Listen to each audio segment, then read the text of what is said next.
Isang mapagpalang hapon guys. Ito na yung tatanong natin na lupa. Sakali makabili tayo ng lupa dito para kay Dana. Kasi nagpapahanap po ating sponsor ng lupa para kay Dana. Kasi yung lupa pinagtitirikan ng bahay nila doon ay hindi po sa kanila yung lupa.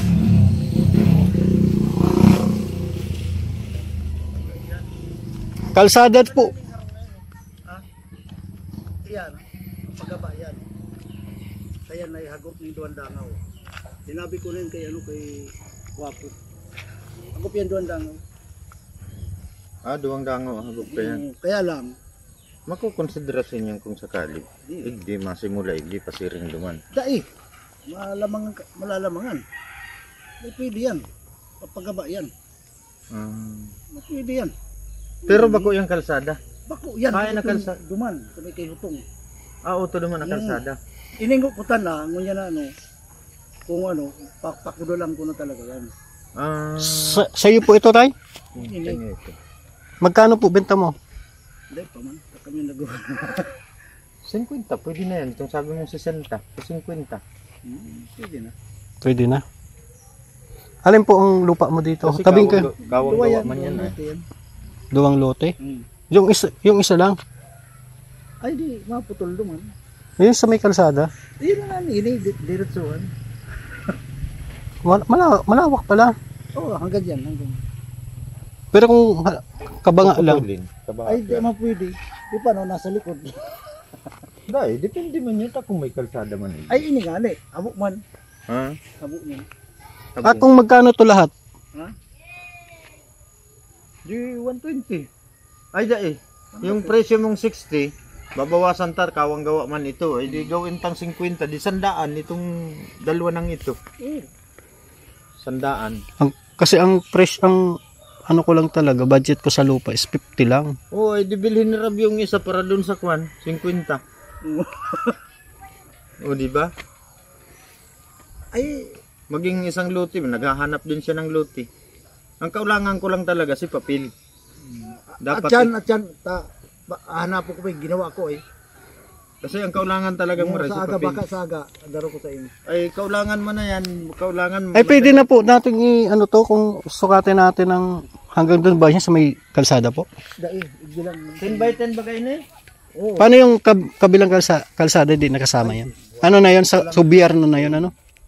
3, 4, 5, 6, 7, 8 lang. Kaya maten. Ang pulo yan. Hindi rabot to. Hindi. Diretso. Mistro yan Maganda ito at katabing kalsada. Hanggang po yan doon. Paano yun? Parang ang sukat nito is Ano yan naarog yan. parang napahaba. Kalsada mo yan. Paarog ka yan. Diretso naman. Sa may Hindi man ito ang kalsada talaga. Kumbaga parang ginawa lang daanan. Paano yung ibang madaan dito? doon na dito. Doon na po. Pinikutan kung si itong ay tamauran nga hindi ko napapadalan. Pupadalan ko talaga Babakuran na sana. Kalbuman, kalog. Madali na yan. Wala nang problema sa kutkut na yan. Hindi na Pupadalan yan ko talaga pinaproblema. Kaya lang, Ang Yung, problema halimbawa, bahay. Sir, kung binili namin to ng isang buo, baka pwede pa natin bawasan yan. Pangkawang gawa man ito ay. Kapitan, ano siya dito? Kagawad, kapitan? Hindi. Ano lang po. Siya. Kararating niya lang galing abroad. Ay, siya po. Siya sa abroad. Baka pwede natin pangbawasan to. Sir, malawak din pala. Simula po dito, ano? Kuya, simula dito? Oo. Bakod na ito? Kasi alanganin kuya, pag patulis kasi ito, hindi man mahati ito ng maayos Diretso yan. Diretso yan. Diretso yan. Diretso hanggang doon. Diretsuhan. Ay, paano tong bahay na ito? Ay, matatanggalan nga yan ng dalawa. ay hindi mo sabihin pa ganyan. Oo. Ay hindi. Isang diretso to. Pag tinang malayo. Ay di. Yan ang bahay na yan. Nagka-problema nga yung pagtayo dito ng bahay. Kasi Gawa yung ng- may kakapitan yan kasi hindi marunong. Alam niya yung sukat basta nagtayo. Sa babae din kasi yan.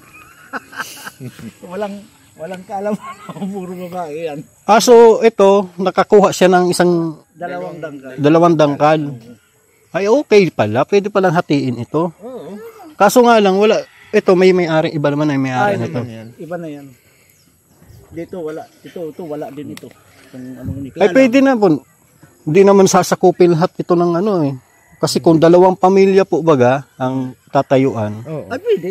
Ibig sabihin, isa dito, hahatiin dyan, isa dito, isa dun. Oo, tapos yung may isang dipa na daan lang. Yeah, Pwede dito. Dito. Kasi Ayan na. limba dito magbabahay. Magbabahay dyan.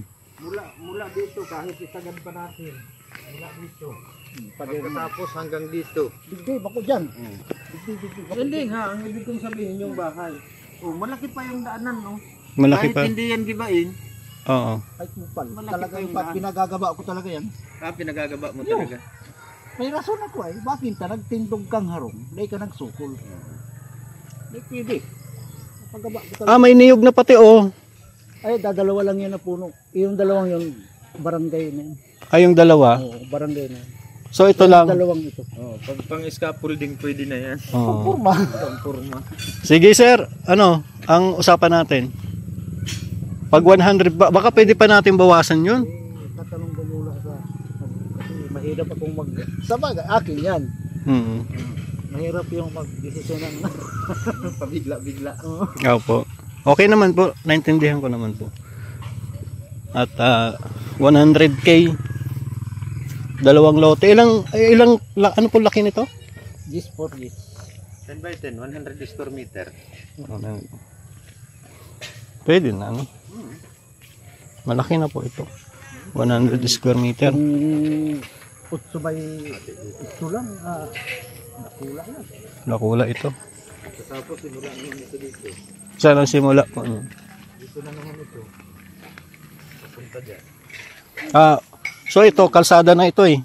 No? Kaya na, yan yun na yan. Dahil Ito hindi na daw hanggang dito lang. Papunta dun.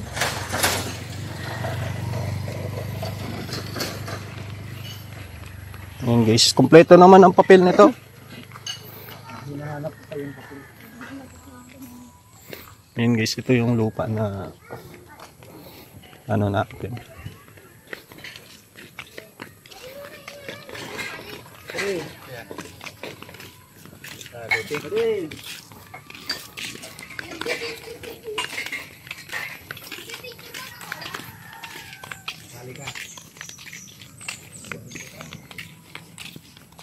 Ay, yun talaga ito.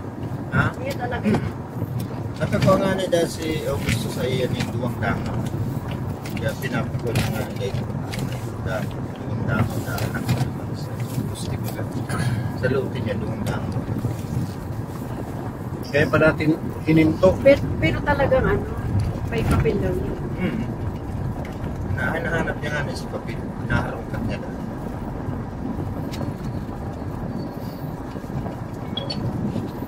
Ayan guys, maganda yung lupa. Kuya ano, sa tabing kalsada. Tabing kalsada lang. Ayun ang maganda. Nasa pagkatabi ng kalsada.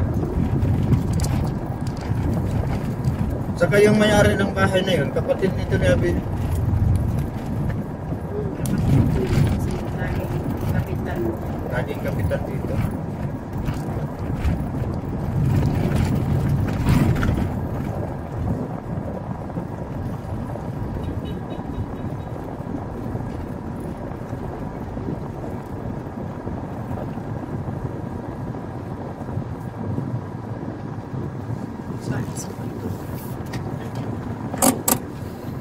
Ayan guys, dito naman tayo.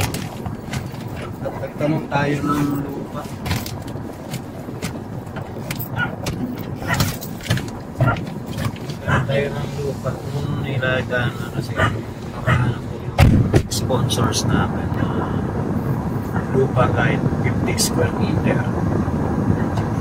Ayan, pwede na po yun. Sa 50,000 po ang ano, ang 50.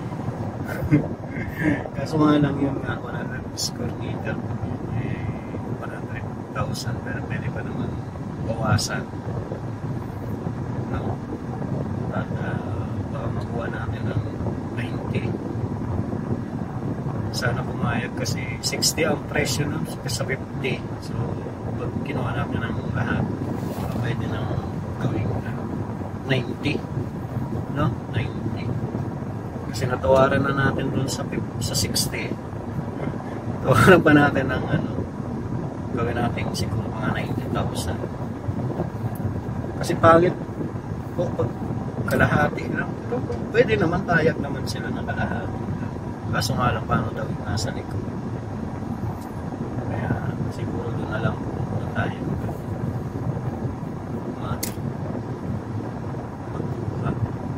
Ano po yun dito, tabing kalsada pa, maganda, nakasimento na yung kalsada.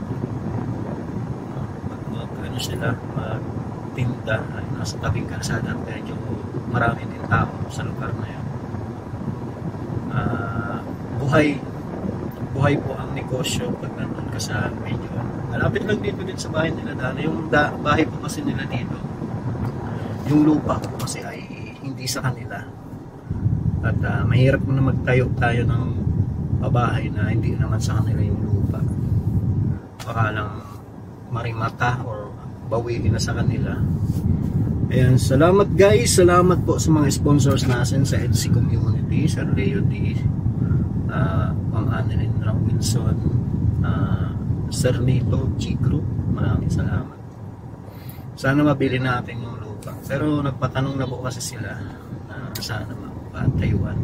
Yung presyo po ng bahay, sabi ni Kuya Kokoy, 100k, kasya na daw yun.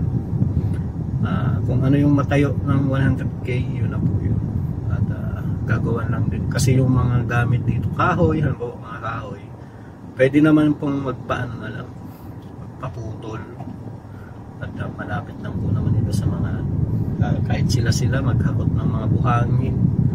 Kaya si Kuya Kokoy na po bahala sa 100k. Sigurado na po na matatayo na yung bahay. Salamat po. Kaya kung madagdagan, mas mainam, mas maganda. Salamat po mga kalingap. Yan, siyempre kay Kuya Val, kay Ate Edna, kay Kalingap Rob, kay Ma'am Jack at sa mga kasama kong K-Boys. Yan, kay Nanay Lina, Mr. and Mrs. Eagle Eye, maraming salamat. Siyempre po sa mga sponsors natin. Salamat sa EDC Community, maraming salamat. God bless po. Bye-bye.